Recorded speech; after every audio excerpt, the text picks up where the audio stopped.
G'day guys, Josh here. Welcome to the Lost Ark New Players Compendium, and we've got we're going to talk about faceting first of all. Now, faceting, what it is that you basically let's just do this one, okay? Because I'm never going to use it, okay? So faceting's like this. The first part of it, you got 75%, okay? So 75% means that you can pick one of these abilities, and a 75% chance you get one node here. So we'll do contender first as a joke, okay? So you can see here that we succeeded. Generally, what you want to do is when you have a success rate above 55, there's actually Excel spreadsheets and other icons like this which will tell you which one to hit based on what, engraving that you prefer. So let's just say we want contender. This is what happens when it breaks and your success rate increases by 10%. Every facet does cost silver. So you can see here it's costing me about 1.5k silver per facet. And every time it cracks, this is really unlucky by the way, their success rate increases by 10% up to a maximum of 75%. Now, generally, when you go below 50%, you should do this one. So this is a bad thing, okay? This is a debuff that it puts on you. So if you get 5 of these, it means your defense is reduced by 5%. So what you want to do, when you have a low chance, like a low chance of succeeding, you want to go into here and hit that, okay? So it increases your success rate, so you can go back up here and try your shot at one of these, basically. And then when it goes below 50 again, you go down here and you do it vice versa, basically. And sometimes this succeeds down here, so you're going to make sure you just reduce it and crack it and then go back up here. Now, the main reason why you want to do this is you want to keep this as less as possible, because the higher this is, your other accessories also give reduced abilities as well. You need to make sure that this is as low as possible so you don't have like less attack speed, less attack power, or less defense. So continue to basically crack this as best you can. Once this is all done, just basically mash the remaining ones. You got really no choice. And basically that's a facet in general. Sometimes you can get really good stones, sometimes you get really shit stones. Also as well, the faceting vendor as well, you can exchange your dust for new stones. So you can dismantle the stones and they turn into dust, and you can buy new stones from the vendor. Hopefully you get, a stone that you want and a good facet this time instead of a crap facet. You can also talk to the guy, and you can also go through things. You get the speech options here that you can't see because of my big face. But you can it basically tells you how you get it and stuff like that.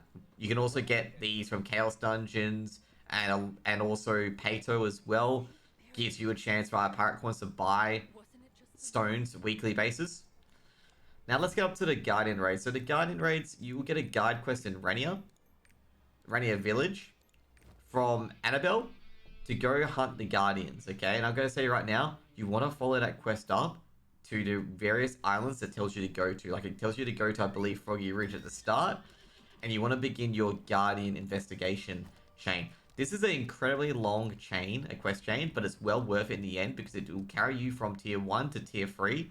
Basically, you get quest footage from Tier 1 to Tier 3 to take on all the different Guardians. Now, we're going to go to the Guardian Raid, not the challenge one, sorry, the Guardian Raid thingo here. You can access all these options via Alt Q, but I'm just showing you where the vendors are. So with the Guardian Raids as well, you'll start at level 1, and Erna will probably be your first Guardian.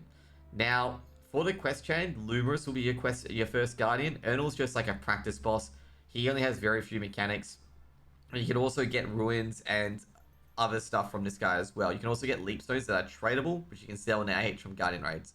We're not going to go into a Guardian Raid at the moment, but it's just to show, like, it's just like Monster Hunter kind of thing as well. Like, it's Monster Hunter, where your 4 guys or yourself converse a big monster you take down. You can't see the Guardian Raid's HP, and it also tells you which map it's on, and it gives you, like, a full map of the area as well. Not to mention as well, it tells you what it's weak to. So if you want to prepare, like, a water grenade or a flame grenade or whatever it's weak to, put it here.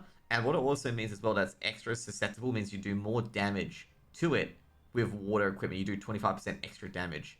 So you can see here as well that, basically Lumerous is weak to dark. So a dark grenade will do a lot of damage, and any dark abilities will do extra damage to Lumerous. And you can see here, Icy Legoros is weak to lightning, for example. So any lightning damage will do 25% extra.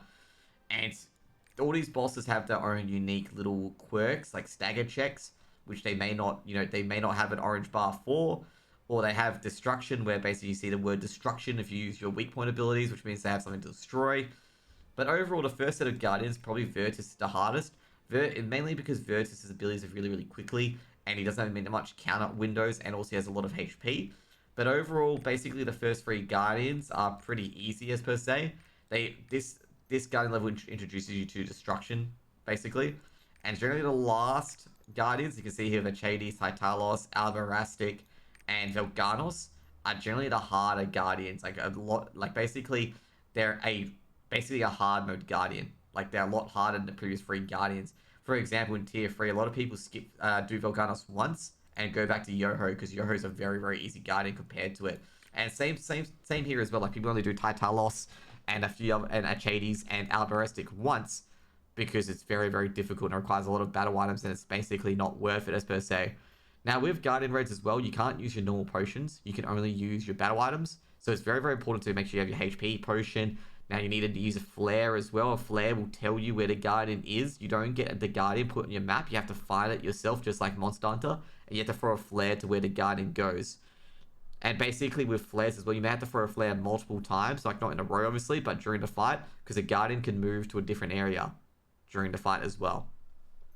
So just be aware of that, basically. Now, basically overall, with the Guardian Raids, they are also locked by eye level, as you see. Like Ernal was 302. Lumerus is 340, and etc, etc.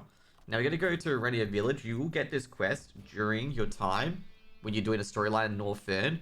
So if you've missed that quest or forgot to grab it, because you have to do this quest to even do Guardian Raids in the first place, make sure you get it here, okay? Because it's very, very important, because the parts to investigate and stuff like that are not in your quest log, okay? They're not in your quest log until you go to those areas. So be aware that you may want to do this chain as you go from Guardian to Guardian. So Anabel here will have a Guardian raid registration. You want to do this quest, and then she has an extra quest to go to Foggy Ridge to investigate the Guardians there. So you basically investigate from Lumerus. So I'll get the item open. You investigate Lumerus all the way to Compendium, okay?